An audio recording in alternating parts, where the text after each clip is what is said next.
Let's take a look at the finished count app. This app consists of 3 widgets with different colors, and each time the increment button is clicked, the count value is incremented in 2 places. Let's see the widget tree of Counter app that's currently running. The structure is almost identical to the second image I explained in the last chapter. The My Homepage widget consists of a text widget that displays My Homepage, a Count A widget, and a middle widget. As you can see in the image, the widgets that requires a counter value are Counter A widget and Counter B widget. Here, the common ancestor of Counter A widget and Counter B widget is My Homepage. So create a counter value and an increment function that increments the counter in My Homepage and send it down to the widgets that need it. The Counter A widget consists of a text widget that displays the counter value and an elevated button that increases the counter value each time it is tapped. Every time the button is tapped, the increment function defined in the My Homepage widget is called within setState, so the widget is revealed. The middle widget doesn't need a counter value, but since Counter B needs a counter value, it needs to act as a middle forwarder. So the middle widget receives a counter as an argument of the constructor and passes it to the Counter B widget below. Run the Flutter create provider overview 01 command from the command line to create the provider overview 01 app. The default linting rule is being applied from Flutter version 2.5, but it often becomes a bit cumbersome during the development process. So I will comment out the line that includes the Flutter lint package in the analysis options.yaml file.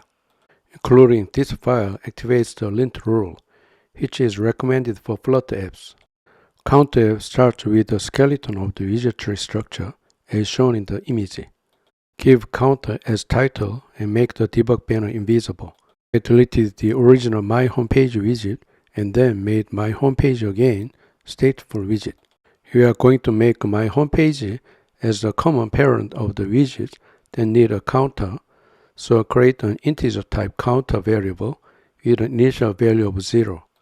And I create a void type incremental function that increases the counter. When the increment function is called, the counter is incremented by 1 and the UI is rebuilt by calling setState. And within the build function, return scaffold. The title of the app bar is My Counter. The body is a center widget and the child is a column widget, and give center as the main axis alignment so that the child widgets are displayed in the center. The first widget is a text widget that displays the name of the current widget, My Homepage. To distinguish from other widgets, give a background color of colors.blue 100 and wrap it in a container widget with a padding of 20 in all directions. Give a size box with a height of 20.0 to make some space with the first text widget, and then create a widget called Counter A as the next widget. To create another widget after Counter A, I gave a size box with a height of 20.0 to make some space, and created a widget called Middle. Make the Count A widget a stateless widget. Turn container from the build function.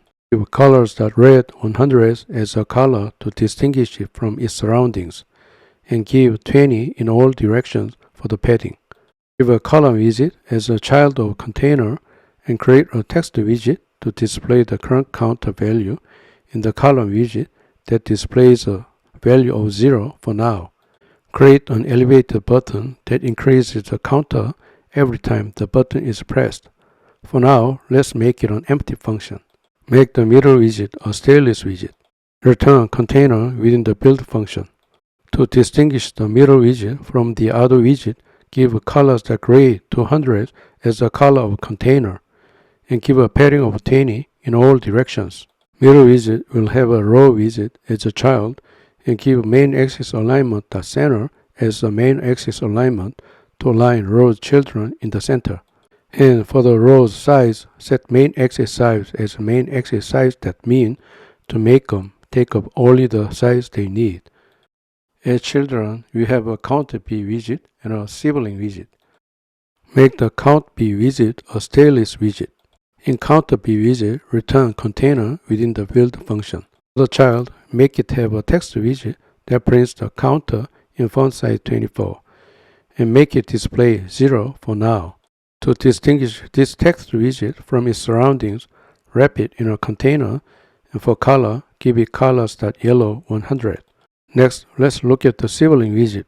Sibling widget has no special role, and unlike counter B widget, it's a child widget that does not need a counter. In sibling widget, return container within the build.